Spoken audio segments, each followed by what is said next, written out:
close. I let them think that they got me, but what do you know? I had them beat before we ever spoke. I'm ready for smoke. I need to know everything. Who and the what and the where. I need everything.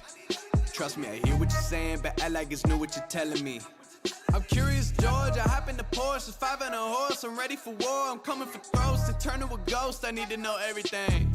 Now they ain't go harder than me. They need a blade in a sheath, a shank in a piece, a crate full of heat, an army, a fleet, a tank and a jeep, a navy at sea with ace a marine, an ace up their sleeve, a team of marines, a freak on a leash, a beast with an appetite, razor for teeth, and still they would lay at my feet. Boy, you got the wrong one. I gotta look over all of my publishing statements for Q1 as soon as the song's done. I gotta call up my mama and tell her I made it as soon as my log's done. I gotta read all my trade publications and sip my tea till it is all done. I think it's all fun. I need to know everything, who and the what and the where. I need everything. Trust me, I hear what you're saying, but act like it's new what you're telling me. I'm curious, George. I hop in the Porsche, 5 and a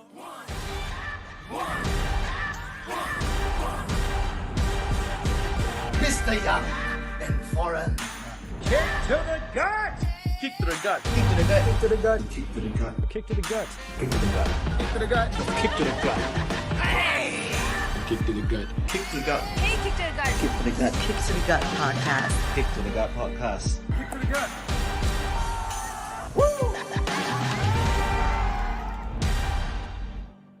Your podcast sucks! What's up? What's up? What's up? Hey, yo, it's Mr. Young. And it's Foreign in the building. Happy Friday, guys. That's right. Welcome to the live stream. And of course, as you can see right there next to us, taking up a lot of space because, you know, he's kind of a big, burly, muscly guy. It's Shaukat. Woo! What's up, Shaukat? I'm doing good. I think it's a pleasure to be here with you guys, especially to be the opening episode of the new season. Thank you so much for inviting me. Hell yeah, man. I mean, this is something that has been like many months and years in the making because ever since we've seen you in action, we've always been like, bro, you got to come on the podcast. And it's always been sort of this like, yeah, when I'm in town. I don't believe it took like a pandemic for this to happen. Yeah, man. And the craziest thing is we've always seen you coming over to Singapore, to do one-off shows for SPW, for Grapple Max. In fact, there was one cut that you did for Grapple Max. If you remember Marina Bay Slam in 2019? Yeah, that's where I actually had like a one-off debut match with Mr. Young as my manager. I remember very clearly. You remember that? Yes, I remember that as well. Because what was super memorable about your match against Val was that you actually did a suplex on him on the stage. Do you remember that moment? Of course. So when the thing with me is when I wrestle, I like to find moments that could be memorable for the audience. Because like, how do we differentiate ourselves from all the other matches on the card? Yep. So at that point, I went to Val and said like, dude, nobody is doing any stage spots. Like, are you okay to take a suplex? And he's like, whatever you say, boss, let's do it. Yeah, man, proper ring general, from how you do your matches as well. So this is what I ask you guys, based on your debut in Marina Bay Slam, what was your thought at that point when you went for the match?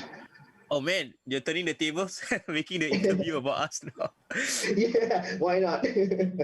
Yeah, I mean, for us, I think it was super nerve-wracking because we actually only trained maybe 3 or 4 months to do that debut match. Bro, what's this wee stuff, bro? You did all the training. I just took one bump and I screwed up the bump, okay? Okay, yeah, that happened. Yeah, but I think the crazy thing about it was to have a debut is one thing, but to have a debut in such a venue, I mean, MBS, it's like what? It's like one of the most memorable. Recognizable landmarks, right? Hell yeah. In Singapore. Yeah, and that event I think was a pretty big deal. So we feel very grateful for Grapple Max. But it's not about us, Mr. Shaukat. It's all about you today. We want to know all about you today, man. Absolutely.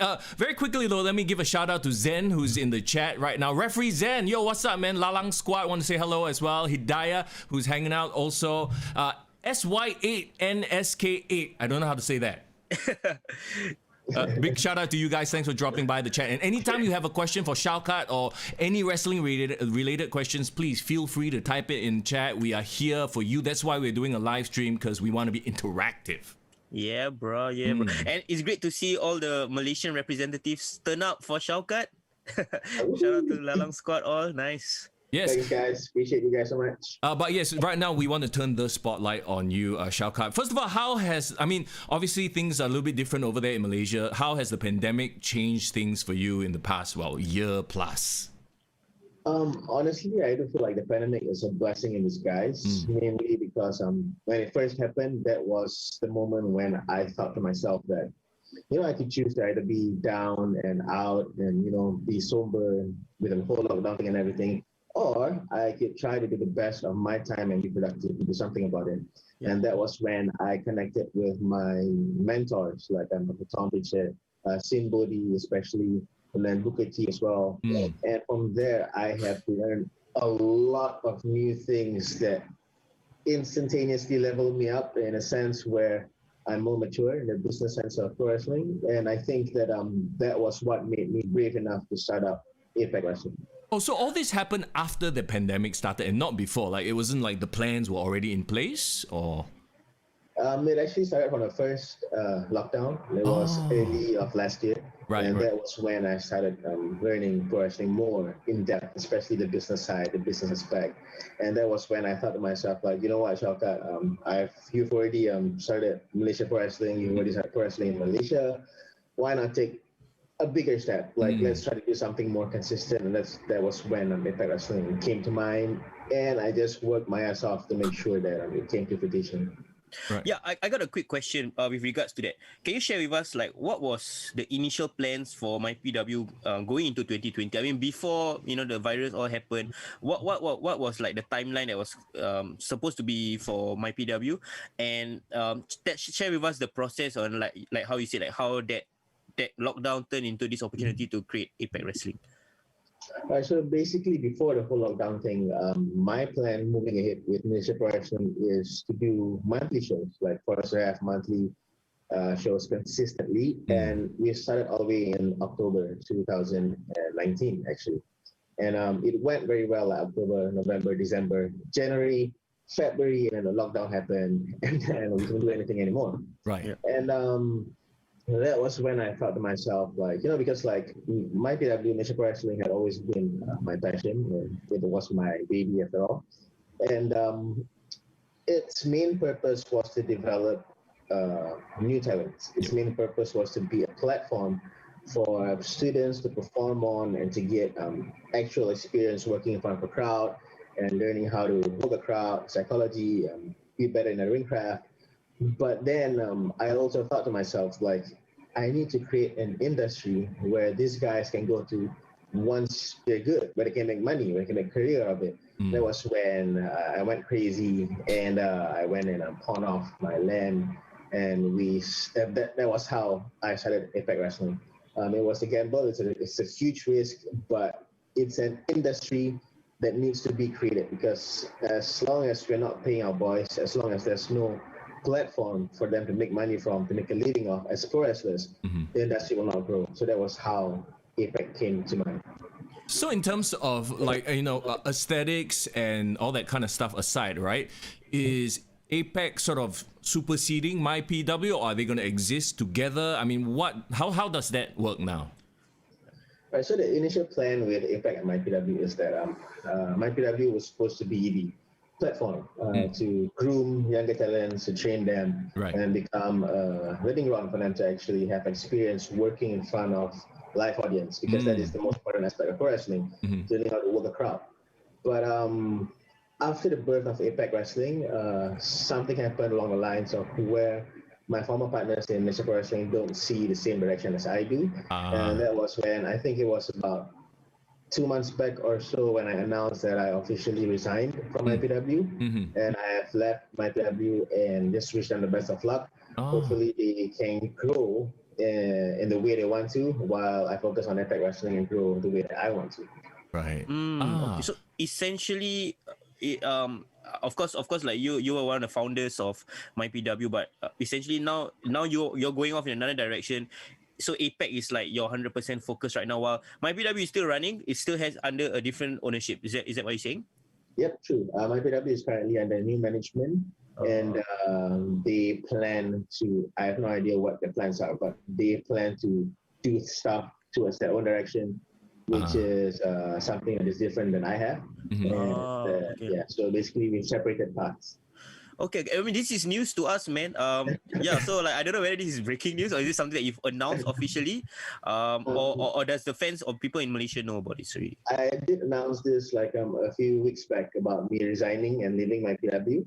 But that's just about it. I don't think people know more in detail as of why or what happened and so on and so forth. Oh. Okay, sure. I think the question on like most people's minds is what about the talent right now? Because obviously a lot of the talent initially were groomed in my PW. People like Eman the Kid, Nordiana, Phoenix. So how does that work? So are they like exclusive to APAC right now? Can you share with us more? Currently, the only exclusive wrestlers to APAC Wrestling are myself and North Phoenix Diana. While the rest of them, they actually have freedom to work wherever they want to because we haven't signed them to any exclusive deals or whatsoever as compared to myself and North Phoenix Diana. But everybody else, I've always believed that in order for you to grow, you have to do whatever you can to spread your wings out there. So I told them like, hey coach, they asked me like, coach, can we work with other promotions? I said, of course, do whatever you want to do. Do what it feels best for you, and I support you guys no matter what. But of course, the whole idea of APAC Wrestling is to draw from wrestlers from all around the Asia Pacific region, so to build this regional promotion, right? I mean, did you think at that time, like, okay, you did the whole Malaysia thing, now it's time to spread our wings, grow bigger, pull talents from around the entire region? Yep, that was the initial plan, and it's still ongoing. The only thing that is stopping me from bringing in regional talents is this whole virus COVID thing situation. Right. So as soon as borders are open, I am excited to bring down guys from Singapore, from Philippines, from Japan, Australia. But I think one of the biggest contributors, the most talents that I'll be bringing from is from the USA. Wow. Hey, talking about that, actually, we have some questions about your connections to the US, but we'll get to that in a second. I just very quickly want to give a shout out to Bro Bear, Mr. Bear, who says, hello from Brunei, one prophecy fulfilled. Does that mean anything to you? Prophecy fulfilled is my new finisher in APAC Wrestling. Right. It's basically an elbow to your face. So thank you so much for the shout out from Brunei. Nice. Irvin says this is on while he's working from home, saving him. Okay, this is an interesting question. Shaukat, can you spill your guts, pun intended, on AWE? What happened to that? All right, so basically, AWE was it's basically what APAC Wrestling is supposed to be. The only difference is that AWE was backed by investor. Investor, meaning a middle guy who promised us the land and the sea and everything else. But turned out that he is not the person that he said he was. And everything fell down because of that. But APAC Wrestling, I still have the same vision. It's all about regional talents getting robbed from foreign talents. And when I say foreign talents, I mean guys who have actual TV experience outside there. Because this is what is going to grow us even more as a performer, is being able to work with foreign talents. And the only difference is AWE was backed by this guy who promises the land and the sea. And turned out he's not who he said he was, but APAC Wrestling is my own 100%. Nice. That actually brings up a very good point. Can you? If it's, as much as you're willing to share, because one of the first things that caught our attention was the production value, of APAC. The marketing is one thing, like all the hype videos that you created leading up to, the reveal of, A is for APAC, right? Is this backed by your own production company? You set up your own production company. How do you get like sponsors, and partners to work on this vision that you have to do APAC? Yep, correct. So basically, APAC Wrestling is produced by my own production company, and everything that you see on screen, like the graphics and everything, was created by myself. The whole editing of the entire episodes is by myself. It's basically, it's like a one-man show kind of thing, but the only difference is I have more on-ground team members, like the camera team, the events team, the guys who take care of the lights, the guys who take care of the sound and the LED screens. But in the end, when it comes back, it's all about the production, because I come from the film background in Malaysia, and it helps a lot with the production value when it comes to producing something. For those that don't know, right, you were from the stunt world in Malaysia, right, in the Malaysian film industry. If I'm not wrong, some of your credits was you actually work on KL Gangster 2. Is that correct? Yes, correct. I've been in the film industry for over 15 years now. Wow.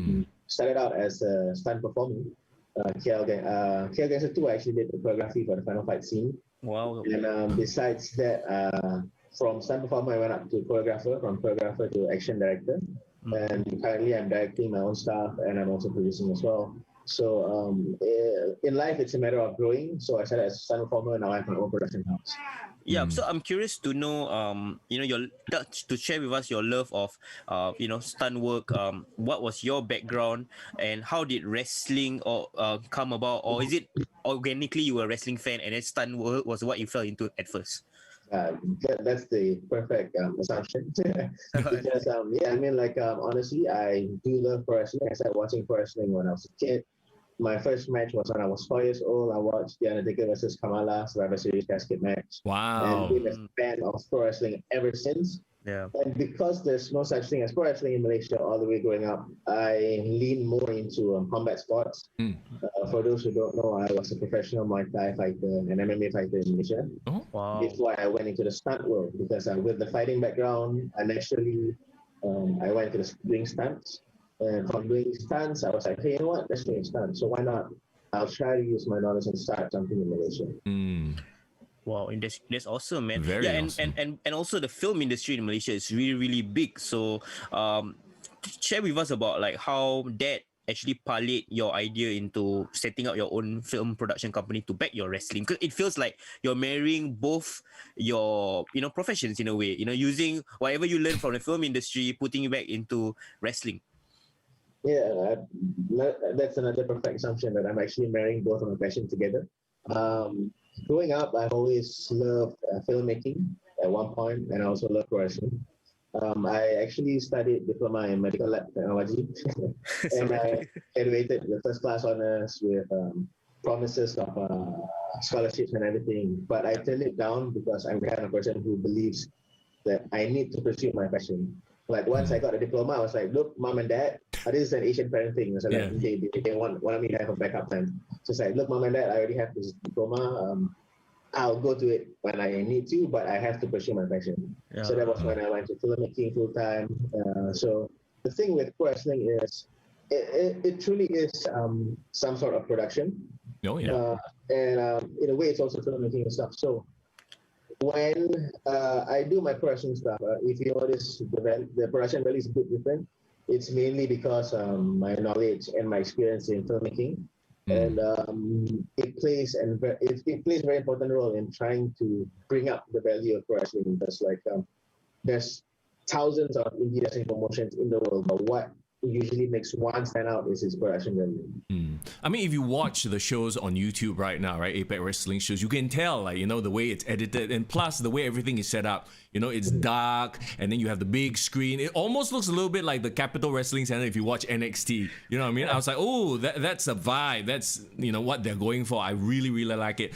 How long did it take you to come up with that whole concept and, get it to work, essentially? The whole idea was basically marinated for about 6-7 months.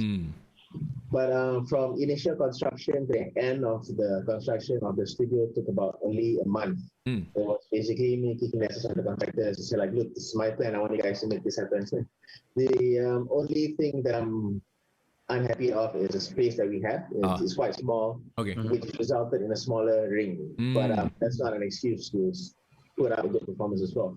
But if I could have a bigger space, I would love to make it up to look a lot more closer to the Capitol Center. Yeah. But I think what is cool about it is how you incorporated an online audience watching virtually with live crowds, and so I think that was like one of the biggest similarities that we realized as well. And another thing that I actually wanted to ask you, because it's a weekly episodic show in a way, right? How do you guys plan your storylines beforehand? Taking into account that some of the wrestlers are not exclusively assigned to you. How do you book the matches, and what is like the narrative that you have for the shows right now? So basically, what we do is sit down with everyone, like the talents that we have, the talent pool that we have right now. So look, just want to gauge your interest and everything. Like I'm planning to book the guys in the long term, story, so on and so forth. Like, do you think you're public for this amount of time? And if they say yes, that is when I'll start digging into my notebook and start writing down tips, writing out the storyline, so on and so forth. Like it's basically me and a few people in the writing team. We bounce off ideas and everything, and then from there we have something solid, and then we pitch it to the performers. Like, hey guys, this is your storyline. All good. If they say it's good, then that's when we roll it out. Okay. You brought a good point. So you have a writing team on you, but you are essentially like a head booker in a sense for the promotion, yeah? Yeah, but I come to a point where because when it comes to growing a business, I have a lot of things to think about, like sponsors and the setup and the production and the editing and everything, to a point where I thought to myself, like, you know what, I need to hire another head booker. Let this guy take care of everything so he can write the stories, and we'll just roll it out. Yeah, I mean, you can't possibly do everything and perform at the same time. That takes up way too much time and mental energy, right? I mean, obviously, this is a passion of yours that you've had for a very, very long time, and for you to pursue it as well. There's an interview with Booker T that's out there on the internet where he talks about you and your passion, and he has a lot of good things to say about you. Tell us a little bit about your relationship with Booker T. How did you guys meet, and stuff like that? Wait. Booker T. Hey. 5 times. I mean, this guy is amazing because like for someone who has been in the industry for so long, he's still very relevant to the industry. He's a 2-time WWE Hall of Famer. It's something very difficult to achieve. And so basically, what happened was during the first MCO, I was in a phase where I was discovering myself more, trying to learn more about the art of pro wrestling, or what the veterans would call the lost art of pro wrestling, actually, because it's starting to slowly water down as the new generation comes up. So, like for me, being someone who watched wrestling all the way from the end of the golden era, I've always been a huge fan of the old school pro wrestling kind of stuff. Like I want to see like the Hogans and the Austin and the Rock, so on and so forth. This art is what they call the lost art of wrestling. So a handful of the veterans are very generous with their knowledge they would love to share. That was when I was introduced to Booker T through Simbody. Simbody, do you know Simbody? No, not too sure. He used to wrestle in WWE SmackDown back then as Kizarni. Kizarni. He was a very short run, right? Yeah. Yes, right. He was a carnival-like character, freak show kind of guy. He is known as the Warlord of Weird these days. He worked the indie scenes, and so I was introduced to Booker T via Simbody. And he watched my match, and we started having a relationship where he would critique my matches. Like I was sending my matches, and he would critique my matches. And that was, I think, one of the things that really made me feel re-energized and rejuvenated was the part where he told me that I have something that a lot of people don't have these days, and it's something that he is willing to take a bet. He want to bring me to reality of wrestling, and he wants to make sure that the world sees my talent.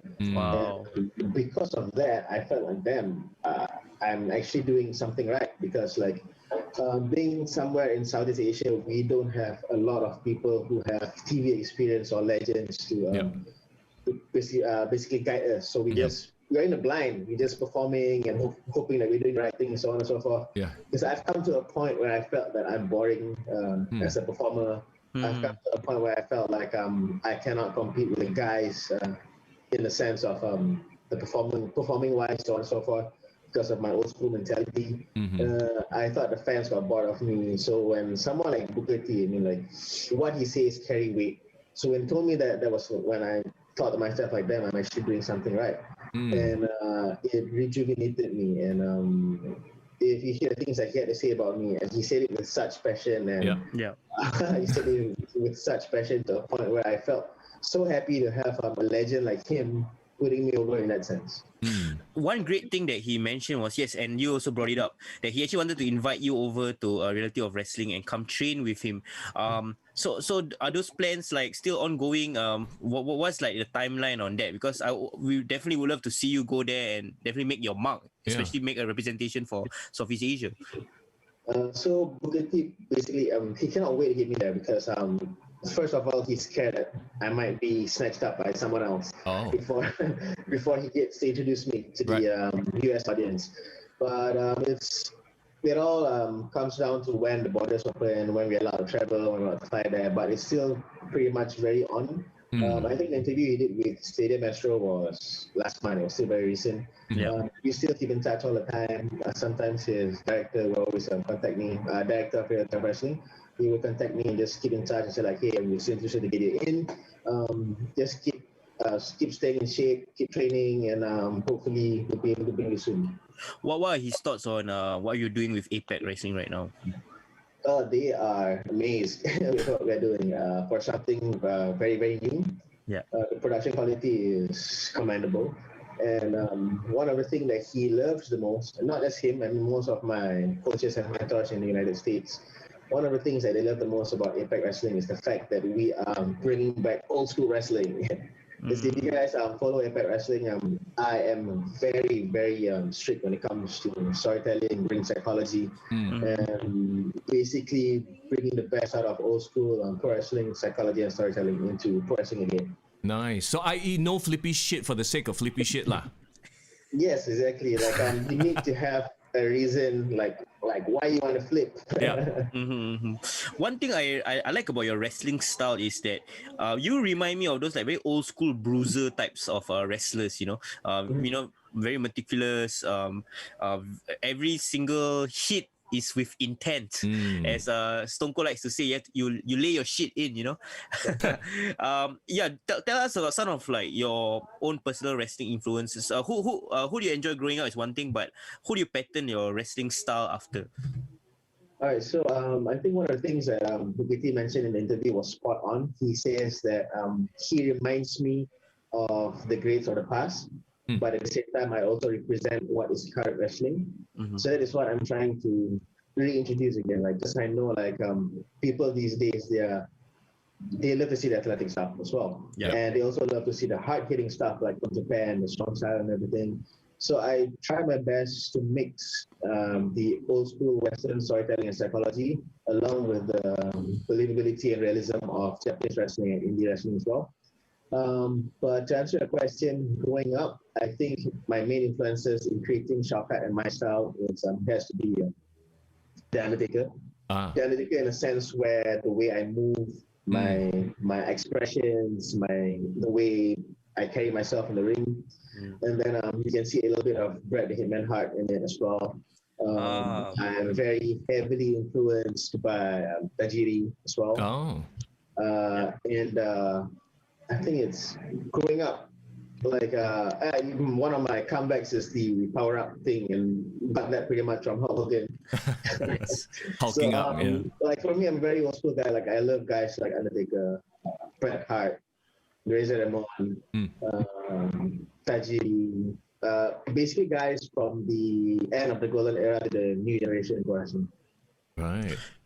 That's really cool. Yeah. I love that you brought up the Undertaker because we didn't plan this, but it kind of leads us into what we wanted to talk about the other day. And, you know, it's interesting too because it kind of lines up with what you've been saying about, you know, bringing back old school wrestling, right? Okay, so the whole thing is this. The Undertaker recently on a Joe Rogan's podcast, he mentioned that, you know, he thinks the current WWE product is soft. I mean, Shaukat, you still consume a lot of pro wrestling. So maybe before we jump into this topic, do you watch like all there is to watch, like the WWE's, AEW's, New Japan stuff, or what influences you? I pretty much keep up with NJPW, AW, and WWE. That's pretty much like I don't follow it religiously these days, but I do keep up with current stuff. Okay, cool. So, that being said, The Undertaker went on Joe Rogan's podcast and said that the current WWE product is soft. Reactions, agree, disagree? Shaukat. All right, so before I answer that question, I'd like to say that it's so weird how if you actually watch and listen to the Joe Rogan podcast, it's pretty much 2.5 hours long. Yeah. And for the whole entire duration, the Undertaker is sharing a lot of gold that the younger guys can learn from. He's sharing a lot of information. Oh, yeah. And most of the time, he's putting everybody else over. He's saying about how good this guy is, how good that guy is, so on and so forth. But I have no idea why that they choose to sensationalize just that one short thing that he said. Yeah. Like, I don't understand, because the guy is a legend for a reason. He has been on the top of the industry for over 30 years. On top, he's not a mid-carder, he's not a low-carder. Yep. He's been on the top since he debuted all the way to until he retired. So I'm pretty sure this guy knows what he's saying, and I'm pretty sure whatever he says carry weight. Yeah. But to answer your question, I would actually believe that when I first listened to the podcast, it never crossed my mind that he was actually insulting or trying to put down anyone, so on and so forth. It was basically him just sharing the fact that he enjoyed, like he prefers what it was back then than how it is now. It's his personal preference, it's his opinion. But another thing that I caught from what he said is that it could mean two things. It could mean the first thing is that when he said soft, it could be that guys these days are not taking the craft seriously. What he meant is that when you walk in backstage and you see guys trying to look pretty in front of the mirror, guys playing game, it pretty much shows the mentality that I'm not here to work, I'm here to play game, I'm here to make myself look good on camera and so on and so forth. When back then everyone is like, stop bro, so we want to talk about a match, that kind of thing. And another thing that crossed my mind is probably the fact that what he meant was guys back then, they looked like legit badasses and like people you'd be afraid to walk to see. When we see them walking across the road, it would be the guy in the car locking the door.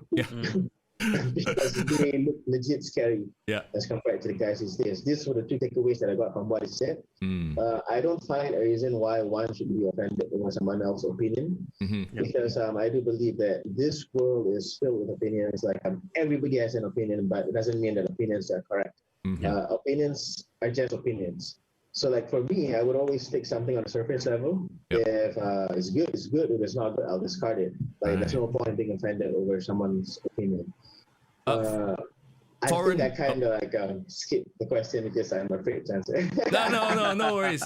Foreign, I want to get your hot take on this as well.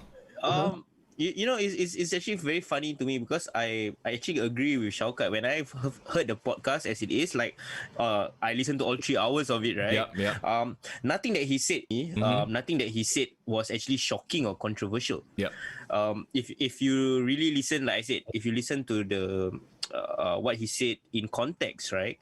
He wasn't actually knocking the product. He wasn't saying that they all suck, or he even admitted that the people currently wrestling, their athleticism is on another level of people in the old school, and you're right, he actually put over a lot of the talent itself, but what is missing when he says soft is that the men or like the women, the wrestlers there, they don't look like people you look at them like, wow, he's a badass, or like wow, they are larger than life. He looks like, hey, Mako Stan. That one look like someone I can beat up. Why you bring Mako Stan up? I'm giving a very extreme example, but I guess what he's saying is that when we were young as kids, right? What actually drew us to watching wrestling is the people that we see there, we think they're genuinely superhuman. We believed in Hulk Hogan, Ultimate Warrior, Undertaker was a zombie. And even if they are not so-called per se like playing badasses, but they work in the role that they were given and they do it to the best of their ability. So I can see someone like Rikishi and I can laugh and enjoy him doing the stink face, but I wouldn't want to cross that guy. Like when I see him, I'll be like, whoa, okay, it's Rikishi. So I guess maybe what he's trying to say is when people don't believe in the craft or don't take it seriously, like when I see him on screen, I'm thinking about, but that guy just that day posted on Instagram, with his puppy and like, being all sweet and cute. And now I'm supposed to believe he's like a badass that can kill people. There's too much of a disconnect. I mean, I can give you a very short example and you guys tell me whether you agree with me. Like, sure. I think Miro can be a badass. Like, he legit has shown that, he can be this like monster that devours people and all that. But then he's on AEW talking about his Twitch and like, I'm the best gamer. And I'm like, you can be the best gamer, but I don't want to see that when I'm watching you wrestle, right? You know what I mean? Yeah. So there's too much of a disconnect. So like, I miss those days where people actually really kept kayfabe, play to their gimmick. Somebody I think from the new era that I think adheres to it and his character is all the better for it is probably someone like Bray Wyatt. Like Bray Wyatt still has a bit of mystique to him. Even like people like Roman Reigns. Right now, as his current character, if you see the way he posts on social media, it's to serve the character almost. He can do stuff that is not really technically in about wrestling. Maybe he's working out and all that, but like the mindset, whatever he puts out is very consistent with his character throughout. So that's the point I think Undertaker is making. Yeah, I mean, like I'm very happy that someone agrees. Like that is what I thought as well when I listened to. I don't understand why everyone's getting so offended over it. If you agree with it, it's good. If not, I don't get why you have to disrespect a legend. Okay. But, just to add to that point, like I've met Miro in front of my eyes, and pretty sure you don't want to mess with the guy. It's huge. It's scary. Why are you guys being so rational, level-headed, and kind? Right now, I feel like I have to play the Jim Cornette. I have to be the one taking the extreme side. So, okay, I guess maybe I will try to do that, all right? Undertaker saying the current product is soft. And I think you guys already brought up the fact that yes, he lived the gimmick. For how many years he embraced it. He was, he dressed like the Undertaker, if not just like a biker. People were legitimately scared of him. I think, if anything, this is a disconnect because of the eras they were in. He was in the era where they lived their gimmick, right? Hulk Hogan was the all-American guy. Ric Flair was the playboy. He had the private jets and that kind of stuff. In 2021, is that even possible anymore? I don't think so. And that's why, you have like Xavier Woods playing video games. And if anything, it's maybe their way of branching out and making more money, or, because like, for example, and this is not to shade anybody who's doing like the video game stuff or the Twitch stuff, right? But maybe they don't think they're ever going to be the main event. And that's fine, right? Like, maybe it comes from a place of, Undertaker put all his eggs into that one wrestling basket. This is it. This is my passion. And by the soft reference, obviously we all know people picked up on that because it's sensational. It makes for a great headline on a website. Any sort of level-headed person can see that, right?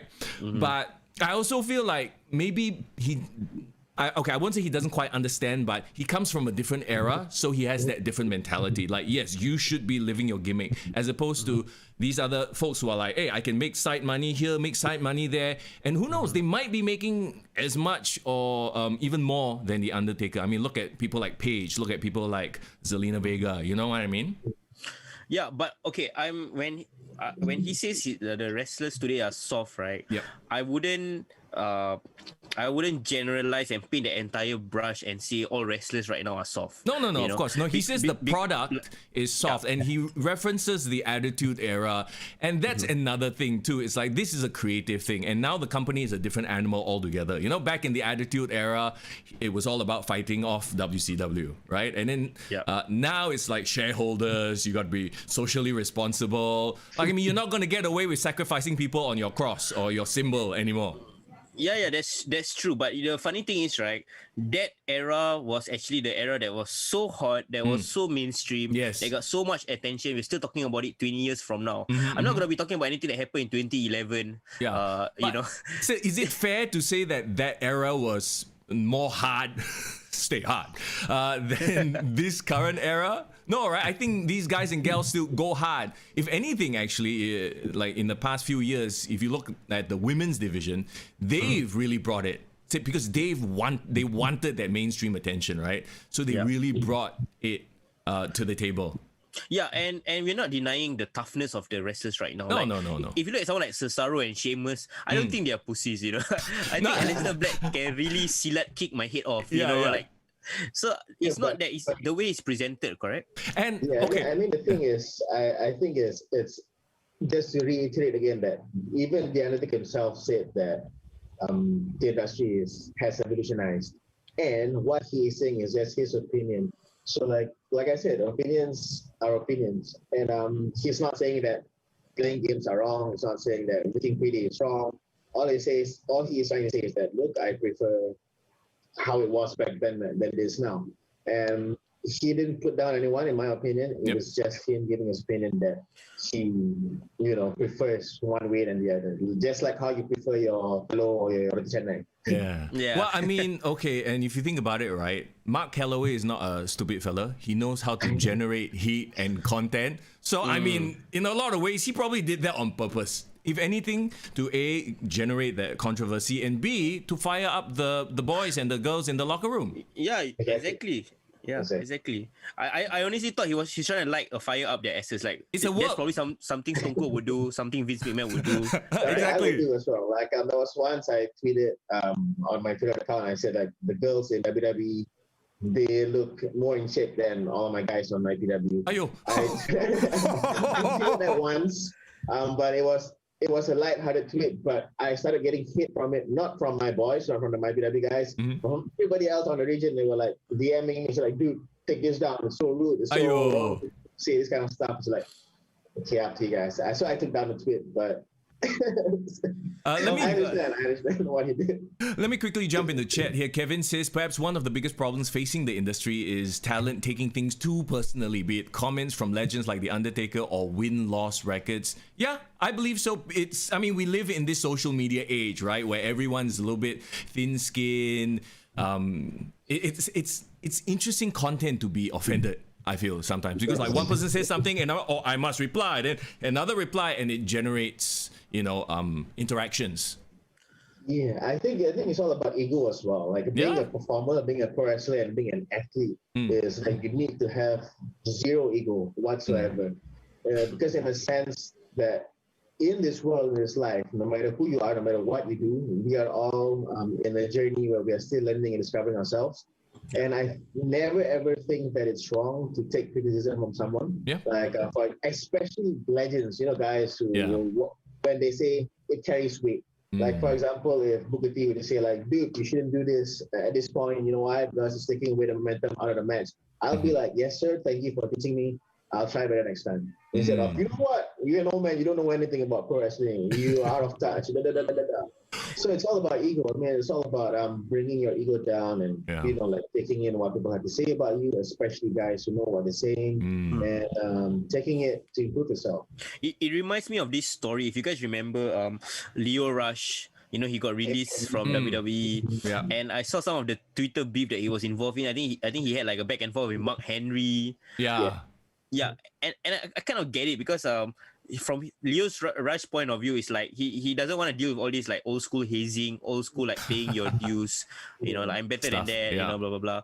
And then on Mark Henry's side, it's like if you're not gonna do all this, you're not gonna take criticism and feedback from the people who paved the way, and then what's the point? Like you're not gonna make it in the industry, and then he decided to just leave. So I get on both sides where they see certain things, but you know what I mean? But like sometimes you are so caught up in your own hype, and like when people genuinely gives you feedback, and even though it might be masked as criticism, but if you take it for what it is, like for example, if I'm fat, I'm fat. If I'm not in shape, I'm not in shape. Sure. It's not as if like I don't know, like Chris Jericho, when you look at him, it's like sometimes he's in shape, sometimes he's not in shape. Like he knows best. You know what I mean? Yeah. So I guess what they're trying to say is like people from the previous era, they are more forthcoming and more direct with their thoughts, and it's up to you to take it for what it is and see how it benefits you, as opposed to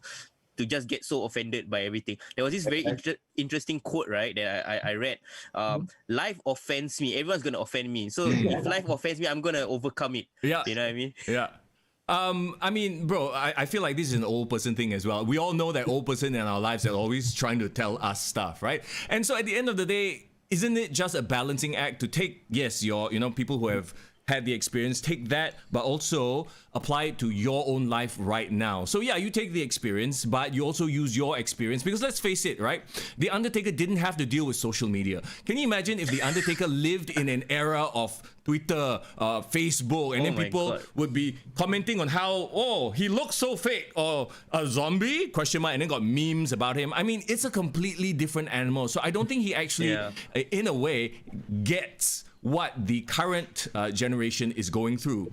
The current generation is, I like to call it like the reality generation, where it's like, okay, the lid has been opened already, so you have to sort of balance the two between what's real, what's not, blurring the lines, kayfabe, that kind of stuff. Okay, Irvin here in chat says, guys today are learning from the past, building their own brand, saving money, and staying away from hard partying and drugs. To me, that's a good thing. I saw a meme someone posted, playing video games probably a better idea than going out and getting drunk or doing drugs, like the old school stories about these wrestlers, right? Yeah. What do you guys think about if Undertaker were to debut like this year in 2021? As what, The Undertaker? Yeah, as The Undertaker. How do you think he will, like, how long do you think he will last in the business? Who knows, man? Honestly, I think it's a little bit more difficult these days to get away with outlandish gimmicks. Yeah. Like even the Finn, I'm being honest right now, he's struggling with his gimmick because it's outlandish and it's like what he said, it's a reality era. Like people are so used to watching mixed martial arts, they know how people react when they get hit. They know how people tap when they get to submission. So these guys, they like to connect pro wrestling and MMA and real life and so on and so forth.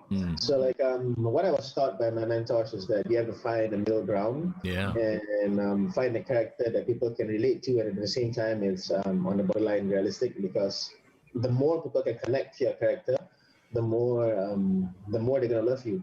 So I think honestly the Finn, the main reason why he is not in a consistent momentum is mainly because of that. At a point you want to see how outlandish and freaky he is, but at the same time you're like, but this is so fake. I'm not throwing shade or anything to him.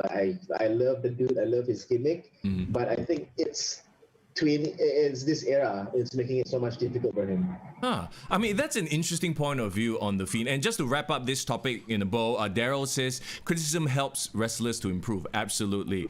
Okay, yeah, like I said, to put a bow on this, I think the wrestling media just took that comment and ran with it. You guys are right. It was a 3-hour-long podcast. He basically talked up the business. It was interesting because Joe Rogan is not the biggest fan of pro wrestling, and you can tell during the thing he doesn't quite get pro wrestling. I'm a huge Joe Rogan fan, and obviously I watch MMA as well, right? And he's such a big figure in that world also. But just listening to it, you can tell that the Undertaker was trying to promote the business, even now that he's left it.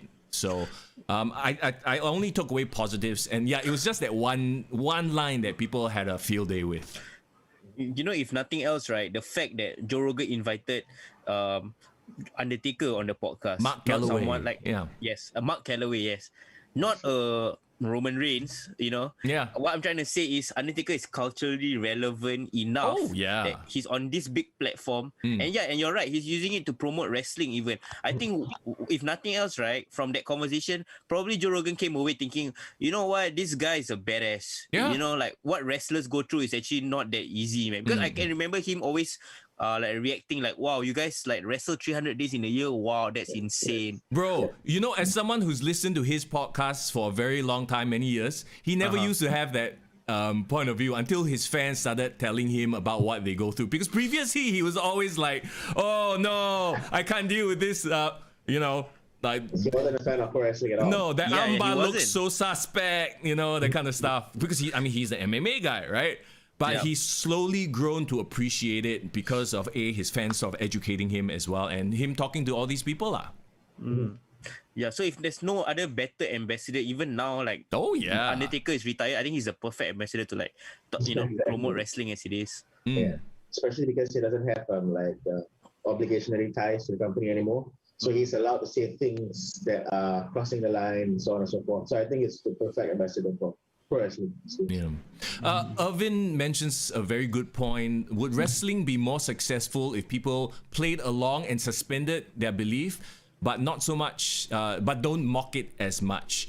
I think, didn't we talk about this on the last episode, Foreign, about how wrestling just became, like, quote unquote, became toxic because people started knowing too much and people wanted to be, the first to say, hey, I actually know this is like the classic example of the Brock versus Goldberg match where everyone knew that they were leaving, so they just shat all over the match instead of letting it play out and, appreciating it for what it is, right? Yeah. Yeah, there is a reason why, right? Growing up, wrestling was like the coolest thing ever. It felt like real life superheroes fighting. Yeah. Because we took it at face value for what it was. Yes. It was like, Undertaker is really gonna bury Mr. McMahon alive. Oh shit. Yeah. So that's like the best time. Yeah. I do think to answer his question, I don't think audience should play along because I think it is the duty of the wrestlers to try our best to suspend the disbelief of the audience. When I'm taught by my mentors, and these guys are like old school guys like Sin Bodhi, Booker T, and Dr. Tom Pritchard, when they talk and they give their lectures, it is all about us as pro wrestlers. It is our duty to suspend the disbelief. It's like you guys are coming to watch a movie, right? And if you watch a movie and it's bad acting and the script is shit, yeah, to a point where you'll be like, you know what, I'm gonna switch channel because this sucks. The reason why you switch channel is because you fail to suspend the disbelief. So the same goes to pro wrestlers as well. I mean, when we get into the ring, from the moment we go out to the curtains to the moment we go backstage, that is when we have to put on the performance of our lives to consume you guys in, to make the audience believe that what we do in the ring is real, that I actually have beef with this guy, that I actually want to kill this guy, that I actually want to drive his head down to the mat and pin his shoulder 1, 2, 3. Yes. I really want to win this match. So that is our duty to make sure that we do whatever it takes to suspend the disbelief. You brought up a great point. I want to give you guys like the perfect comparison, to just illustrate your point. Do you guys watch like YouTube reactions of Avengers Endgame? Oh, like, yes. Like crowd, in the cinema, their reactions to all those like pivotal moments, like for example when Captain America holds Thor's hammer and like the crowd explodes. Spoiler. Or like everyone like come back from the snap and then everyone like cheer. But it's not real. But why are they so invested? Because the story, the characters were so well written. Yep. Everything was, the kayfabe was so good, and people were drawn to it at that 2 hours straight. Yeah, it's right. So I completely get what you mean because, like, for example, if you go to a wrestling show, right, no matter whether we know the guy's backstory, don't know the guy's backstory, but if they're putting on a super engaging match that really got the crowd going for that 20 minutes, right, you really lose your minds and like your reality, and you just focus on like good guy, bad guy. This story is being told, and I think the best type of wrestling is when you can suspend your disbelief for that time when you're watching a wrestling match or wrestling show. I think just to reiterate on that as well, I think this is the reason why the Attitude Era and back was so successful, was because these wrestlers were so, in other words, like they kept true to their ring psychology. They focused a lot on performing with their hearts to a point where the audiences believe what is happening in the ring. Like when you see Steve Austin snap, you actually damn, this dude is pissed off, he's going to kill someone. It's mainly because he's performing from his heart and he's suspending the disbelief. And this is what I think that is missing these days, and what I'm trying to reintroduce to APAC Wrestling is the fact that when we go out there, we need to perform with our hearts. It's not a set of choreography, it's not a set of spots that we do just for the sake of showing your athleticism, but you are there to tell a story because everybody is drawn to wrestling because of the story. If they want to see people flying around, they'll go watch Cirque du Soleil. If they want to see guys doing submission, so on and so forth, they'll watch MMA. So the reason why pro wrestling is so amazing is because of the stories that we tell in the ring with our bodies. I want to just add on to that because as a wrestler, you've wrestled a lot of people, around the region, some international wrestlers. Who do you think that you've wrestled? You can name drop a couple of names that you instantly felt like, whoa, like you learned something from wrestling him. Like I think two of the guys that I worked with and made me immediately level up was the first one was Shane Helms, try again. Oh, Shane Helms. Yeah, when I met him, he was so humble. He's like this respected veteran backstage. He's now a WWE producer, by the way. Yes.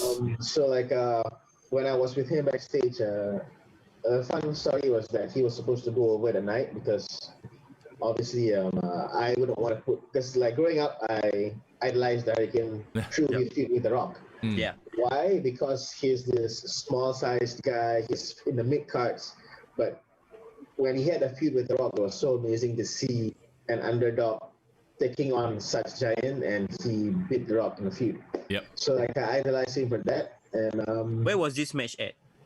this was the first AWE show, if I'm not mistaken. It was in KL. Okay. So he was supposed to go over and then sat with him backstage and was like, dude, no, I'm not going over. You're the one going to go over tonight. And I was like so surprised. And he's like, why? And he said, because you know what? I'm here one-off. You're going to stay here as a local hero. So what's the point of me going over and I'm going to fly off the States? Wow. While you're going to be here and continue to be the Malaysian hero. I was like, damn, I felt shook when he said that to me. Yeah. And then that was when it kind of taught me that, you know what, this business is not just about winning and losing, or who's tough and who's not tough, or who appears to be strong, but it's about telling a story. And the story that the Hurricane wanted to tell at the expense of him losing is that you guys better watch this Malaysian hero because he just kicked this 6-foot American guy's ass. Wow. It's huge. In front of when you see him on WWE television, he's not too big, but the guy is a 6-footer. He's huge. It's 1.8 plus at least, right? I think 190. If I'm not mistaken. Wow. And he taught me how to tell a story in the ring, and he guided me throughout the whole way. And then I think besides him, it's Tajiri. Tajiri.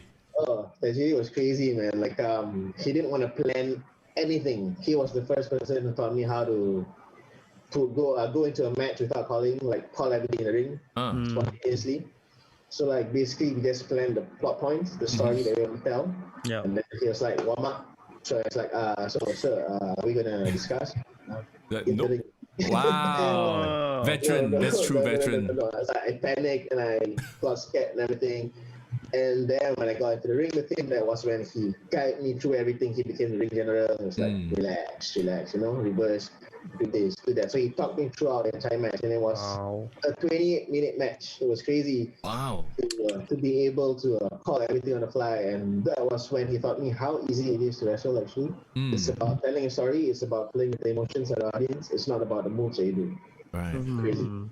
In just a bit, let's get to dream matches, who you want to work with, who is in your mind the man that you would love to work with, right? But in the meantime, let's jump to chat. Robin here says, I believe that what Undertaker said is true for wrestlers/wrestling nowadays. It's not really bad, it's just how people and performers, i.e. the wrestlers, view it. That's an interesting point. And Kevin says, what would really help to suspend belief or disbelief is that wrestling talent should not be peddling tickets outside the arena in their singlets and flip-flops. That's an interesting... I kind of get what you're saying, but at the same time, especially, at certain levels, they need to, pay the bills. They need to pay the rent. You know what I mean? So they have to be out there signing autographs and selling t-shirts, right? Yeah. That's quite a funny point. I do believe on the indie level, on the small wrestling level, it's fine to do so because if you sell tickets, pretty much means that you're putting asses in seats. Yes. That pretty much means you're a draw. And I think it's good because in a way you're also paying your dues. But if you're on a WWE level or TV level, obviously you don't want to be outside there selling your own stuff. Yeah, you're not going to see Becky Lynch standing outside the arena selling, hey, come! To be fair, 2019 when Kenny Omega performed in Singapore, yes, after the show he was outside, wasn't peddling anything, but you were doing I think a meet and greet and photo taking. I think it's great that it happens after the show. Yeah. So it's like kind of like a meet your heroes backstage kind of situation. Okay, this kind of goes back to then, like, this is that era where that's okay, right? Whereas you would never see the Undertaker outside the arena selling tickets. You know what I mean? They will probably have knives and guns waiting for you, bro. Yeah, exactly. So it's like, I don't know. Kenny Omega seems to me like one of those like, very chill, and he's with it. You know, he gets the current era that everyone knows he's a performer. So I don't know. I do think like it's expected for them to sell the stuff in indie shows. Even when we had a British Strong Style and the Hurricane as well, they were selling their own merch as well at the booths after the show. Right. I think because it's an independent show, an indie show, it's expected for them to make some extra income from selling their own stuff. Correct. And who are better ambassadors to sell their own merch than the wrestlers themselves? Exactly. Exactly. Irvin says, "What's the weirdest stipulation you have wrestled so far?" Weirdest stipulation. I don't think there's anything weird. Like I've always been in a straightforward wrestling match. Right. But I think one of my most interesting one is the Iron Man match with Greg. Greg Glorious. Right. Back then, before he became end boss. Yes. I think it was interesting in a sense where it was 60 minutes and I was pretty much dying towards the end. Right. What's your thoughts of wrestling, Mr. End Boss Greg Glorious? I enjoy working with him. It's very easy to work with, and I really hope that we'll be able to meet again in the ring, especially with my newfound level up knowledge, and I'm pretty sure he has leveled up as well in his own way.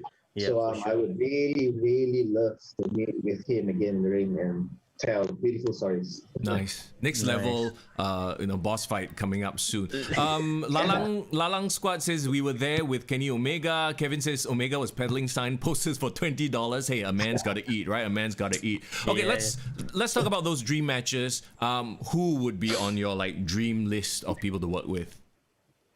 Currently, right now, I think like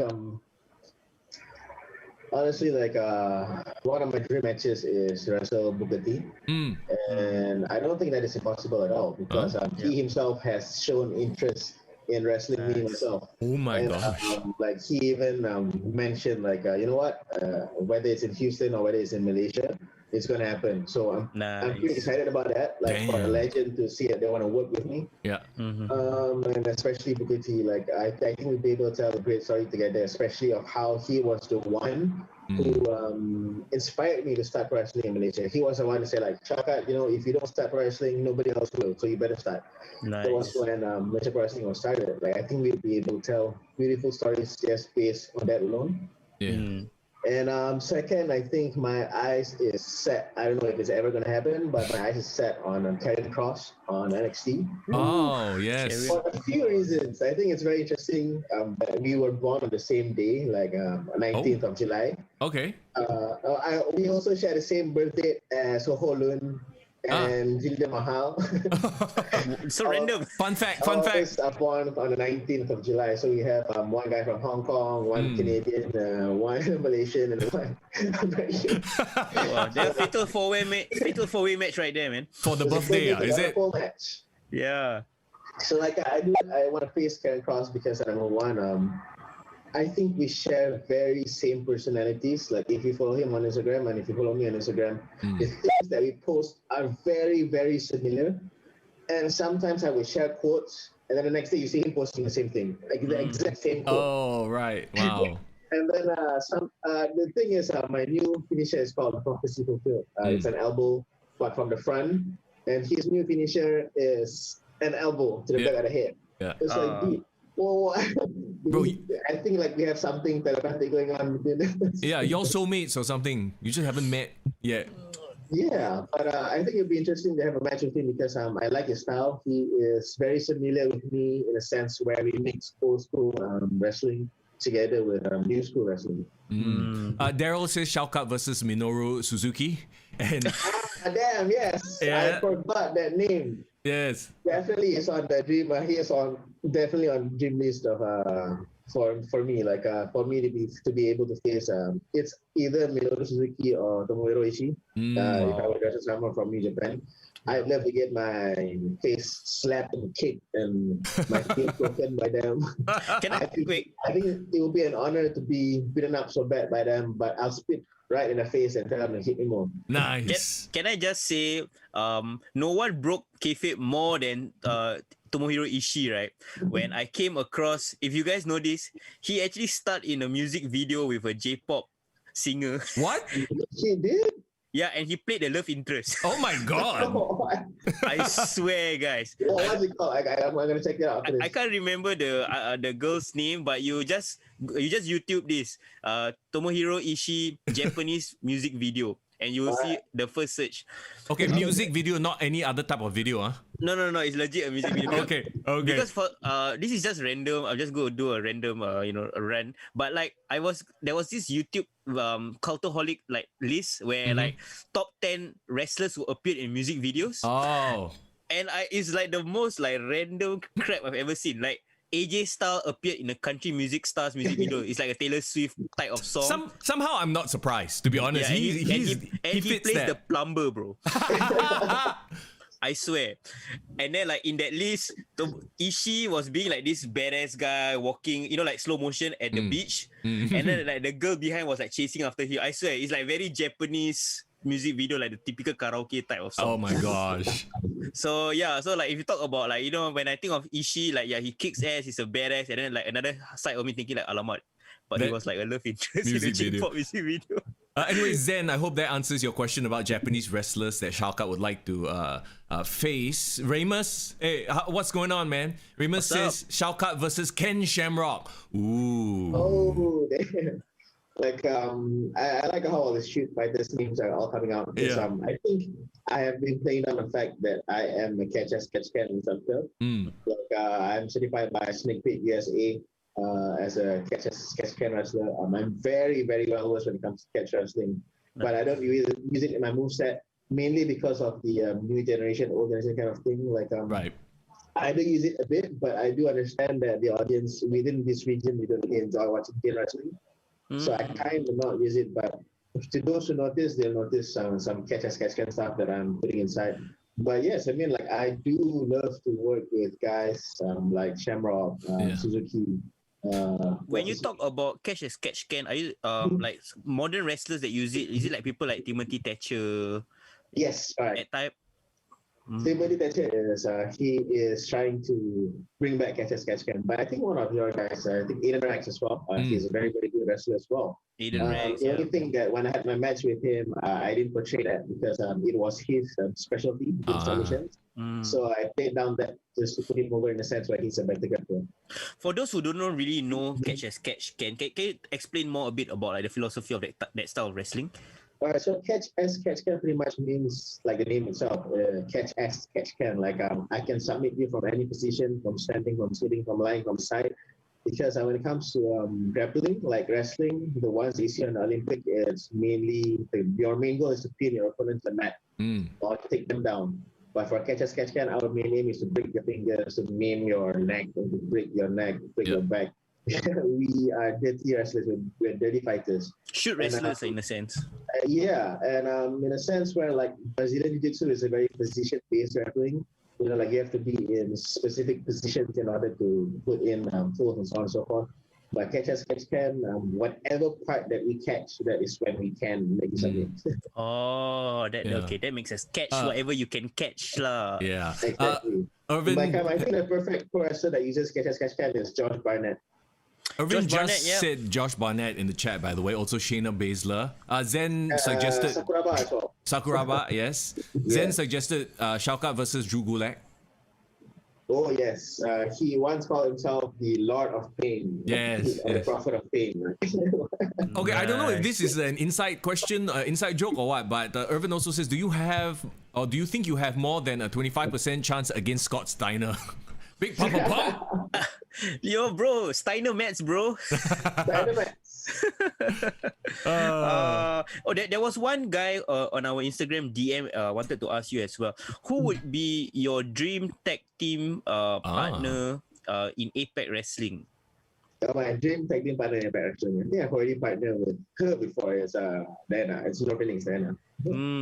Like we have chemistry. She's been training in catch can as well. Like she's very technical. Yeah. A lot of people think that Phoenix is a high flyer, but she's actually very technical. Okay. We are very similar in the sense of the way we wrestle. So when we have good chemistry as well as tag partners. John asks, who do you guys think impresses the most on APAC Wrestling? So out of your roster, well, I mean, I don't think you want to pick a name lah, but like who's really standing out, like, in terms of in-ring ability, stuff like that. Man, that's a tough question because you know what? Like even the boys backstage, they're asking me the same question, and I refuse to answer them because I don't want to get over their heads. Right. Okay, maybe we can answer it this way, bro. I give you a couple of names and you just share with me like your what you think of them and Okay, cool. Quick fire round, Here we go. Okay, first of all, maybe Iman the Kid. Iman the Kid is very talented. He's very natural in the way he moves. I really hope that he beefs up a lot more because of the height disadvantage. And being a beefcake can fly, I think that will be something that is special with him. Okay, Ken. I don't know whether he wrestles in APAC, but we saw him live and I thought he was a beast, and I think Young will agree. Serigala. Yes, beast. Serigala is a beast. Like he is freaking strong. Like in gorilla press, Gotham, he can do all sorts of feats of strength, which makes him someone I'd say a spectacle to watch. Like you want to become a spectacle when it comes to pro wrestling because you want to be someone that people look forward to see. And I do believe that he has that. But honestly, I do feel like he needs to get better ring gear. And I also do believe that with time, he'll rise up to the top very, very easy. Maybe he's trying to leave his gimmick. I really look like a wolf. Like he just shred from his clothes, then become a wolf. That's why Serigala. Okay, what about, you mentioned his name, Gotham. Gotham is, he is a character. Like if someone sees him crossing the road and you're in the car, you'll be the person who locked the door because you see this big bearded guy walking in front of you. And that's also a good thing to have as a pro wrestler because you want to be someone who, when people see by the side of the road walking, you don't want to mess with him. So I think that Gotham has something special with him. He needs to work on his physique, if I'm being honest. I think that's about it. You know what I really like about him? And I don't know whether it was you or Greg that showed me this video. You guys shot like this very mafia boss style video of Gotham entering like a pool club and all that. Club itself. Yeah. Were you involved in that? Were you involved in that, filming that, or was it his ideas? I think it was actually one of our video guys' idea and was Ryan's idea. But I think it's brilliant as well. Showcases his character a lot more. Yeah, man, definitely. Okay, I can't remember her name, but she's the other girl that is in APAC Wrestling that has been wrestling other than Diana. Is it Poppy? Poppy, yes, yeah. Poppy. Poppy is highly potential. Like a lot of her videos are the most viewed ones on APAC Wrestling. I wonder why. Wonder why.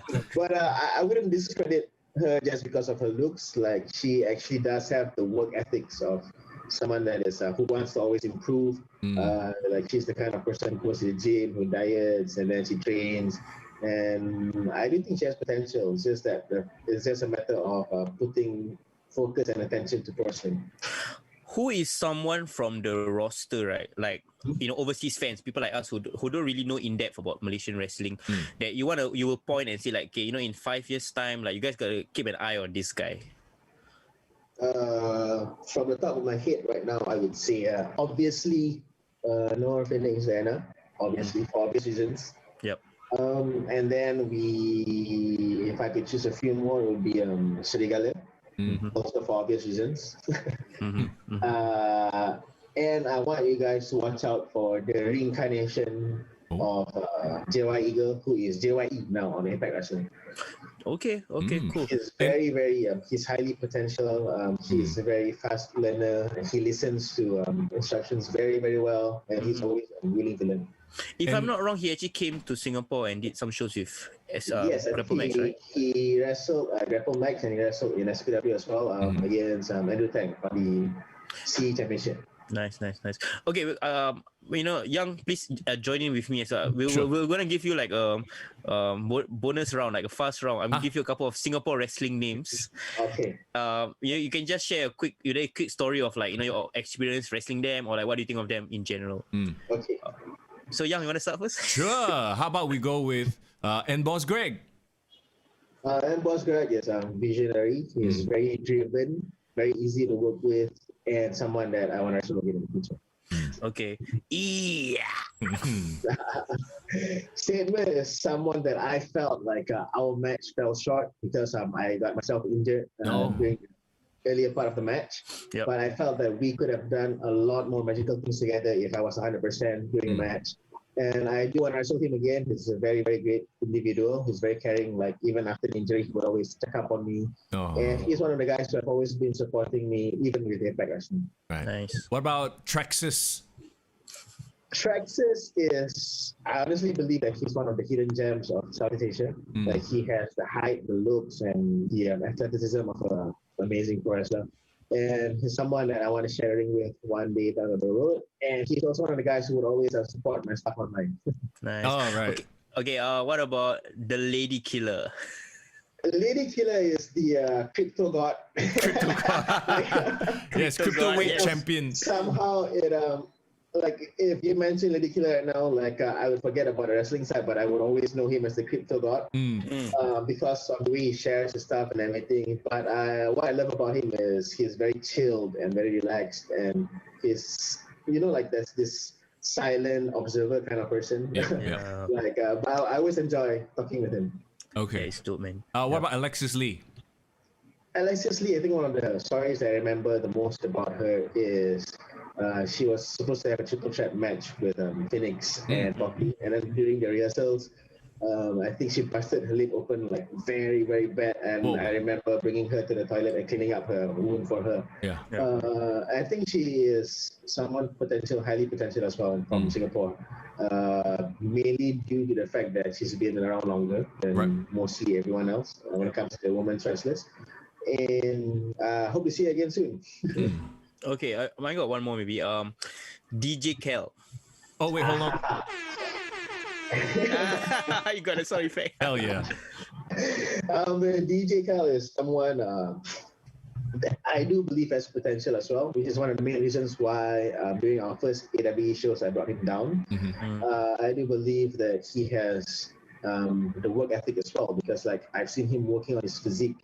And he's looking a lot greater these days. Yep. And I hope that he continues to train hard, continues to work hard on his physique, and continue on working on his craft. And hopefully we'll be able to see him soon, maybe in APAC Wrestling. Nice. So for people who really want to check out APAC Wrestling, where can they go other than the Facebook page, the Instagram page, YouTube as well? Is there anywhere else you can catch like episodes and stuff like that? For now, it's just the YouTube page on our APAC Wrestling page, but our pay-per-views will be aired on Cineplus. Cineplus is the new OTT platform based in Asia. So we signed a deal with them where we would put all our pay-per-views on the platform. They'll be launching in May. But before they launch, they'll be putting our stuff on Facebook, on their YouTube. But once they're launched, we can watch APAC Wrestling on their app, which will be available on smartphones and smart devices. Oh, how exciting. So this Cine Plus app, is it like a paid monthly service, or you can just pick and choose like off the menu? It's like a Fight TV kind of deal. It's pretty much, you have two kinds of membership. The first one is free membership, where you watch it with ads.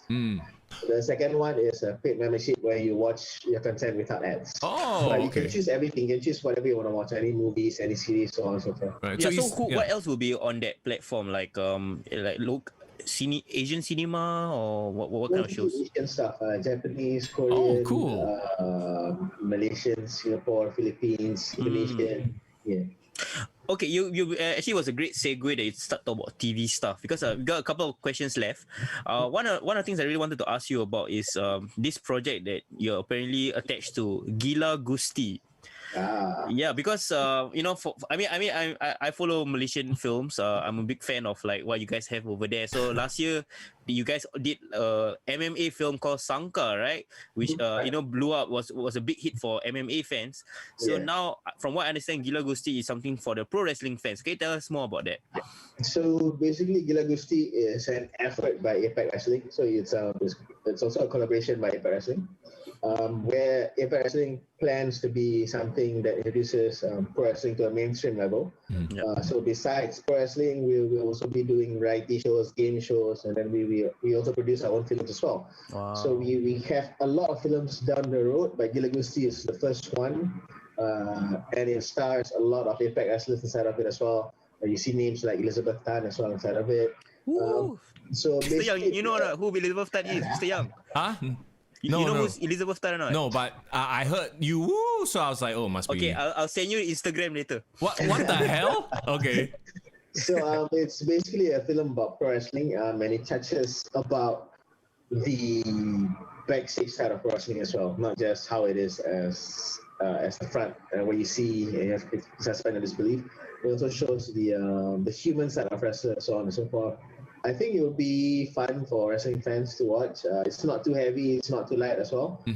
Something along the lines of like Bunting. I think if you guys have watched it before. Yeah. Bunting's a Singapore production about pro wrestling as well. Yeah. So it's a fun comedy for everyone to watch. It's not too light, not too heavy. Is there any famous Malaysian actors, other than Elizabeth Tan, who is attached to the project? Dato' Jalaluddin Hassan is in it. And then we have Shafi Nasri. We have a few big names actually inside. I can't name them out from the top of my head right now. Nice. That's great. Leveraging on the connections, yeah. Yeah, man. Okay. Yeah. One more thing I wanted to ask you as well. One cool thing about the scene there in Malaysia, right, in pro wrestling, is the fact that you guys are recognized by the sports minister in Malaysia. Because I saw a couple of months ago, you actually had a meeting with Syed. What's his name? I can't really remember his name. Syed Saddiq, right? He's a young, Mr. Young, he's a young minister in the cabinet. He was a sports minister last year. Right. And actually, from the meetings that I understand, you guys are working to actually recognize professional wrestling as part of like the sports ministry that backed organization. Can you share with us more about like how that deal came about? So basically, it all actually started, to be honest with you. When you are known as a sport, it's a lot easier to get in sponsors and so on and so forth, and get help from the government. Yep. So my main aim was, how do we angle pro wrestling in sports? How do we get them to recognize pro wrestling in sports? Yes, it's sports entertainment, but a lot of people, their mindset is set at wrestling being entertainment. It's not sports. So one of the main things that the question is like, how can pro wrestling be sports when there's no competitive element in it? Because it's predetermined. Yep. So it was very difficult for me to convince them, but after a few months of back and forth, they finally do agree that pro wrestling is sports. Why? Because our sports commissioner in Malaysia, when she was doing her practical after her university, she was doing it at WWE. Oh, wow. Yeah. And she was taking up sports science and management. So obviously, if she worked at WWE, pretty sure she sees it as sports as well. Yeah. So that was when she decided to approve the appeal and make wrestling a sport in Malaysia. So tell us about that. So this this person who is a very person of influence, who was a decision maker in this deal, she did her internship there, or how was she connected to WWE in that sense? Yeah, she did her internship there, and her main duty was to make sure that the whole ring area is safe. Like they gave her a spec for her to follow, like the thickness of the mats and the arrangement and the density and how far the fences are from the ring and how do you arrange everything. Is it properly taped up? Is it properly screwed up? So she had to check the safety aspect of the ring area. And to her, when you have to regulate something like that and take care of the safety of the wrestlers, that is when she knows that this is definitely sports. It's not show anymore. Nice. So being recognized by the sports ministry, how does that benefit the pro wrestling scene in Malaysia? First of all, it has yet to benefit us. Fair enough. Fair point. Yeah, because like we have been asking for help, I mean, we're asking for support, so on and so forth. But so far, the only support we got is what we call ILO support from the mouth. Verbal support. That's pretty much it for now. But there's been a lot of discussion, like like how wrestlers can use the athletes' facilities, because if it's sports, then obviously that's just athletes, right? So we're trying to get that deal down. Still hasn't happened yet due to the whole MCO thing, the whole lockdown thing. Yep. But it's something that we will continue to work on for the future. Nice. That's great. Looking at the rest of this year, what's the next big thing that APAC Wrestling will be involved in terms of like a show, your big events? I do believe that it all depends on the borders. Like one of the first things that we want to do is to have foreign talents to come down and be involved with our storylines and programs. Like I've spoken to a lot of names in the United States to bring them down. I sat on a few pro wrestlers within the region as well. It's all about expanding, and in order to expand is we do have to get talents outside of Malaysia to actually call it APAC Wrestling. That's true. And so that is the first goal. Second, I think there's a big announcement coming soon. I can't share anything yet, but it's just a little bit of teaser is that it has to do something with big name outside. Okay. And finally, we do look forward to having our very first live event. It all depends on how the entire situation goes down. Can I squeeze you for like you talked about the big name, right? Can I squeeze you a bit on that? Like, are you talking from the US or Japan or from you cannot? the US? From the US. Okay. Let the speculation run wild. There you go. That's good enough, bro. That's good I enough. tried to squeeze a bit. At least got a bit of juice come out. Anything can just DM lah, bro. Then you trust us, you won't leak any sources. Definitely. Shaukat, thank you so much for spending some time with us here today. I mean, we really appreciate it. Anything you want to say to the fans of APAC Wrestling and for those who have followed your career since its start? I would like to say thank you so much for supporting me, because I think it's been 6 years now since I've done pro wrestling, and my name has blown up ever since, thanks to pro wrestling. And it wouldn't have blown up because of without the supporters of pro wrestling. Like from Malaysia, we have guys like Lang Squad, Peminat Gusti Malaysia Wrestling Club, and then we have all of our other fans who just joined us. And APAC Wrestling is growing so much. I can check our stats, and I think a huge chunk of percentage are coming from guys from the United States. So if any of you guys are watching this as well, thank you so much for supporting APAC Wrestling. And besides APAC Wrestling and myself, please do support all of my other friends in the region.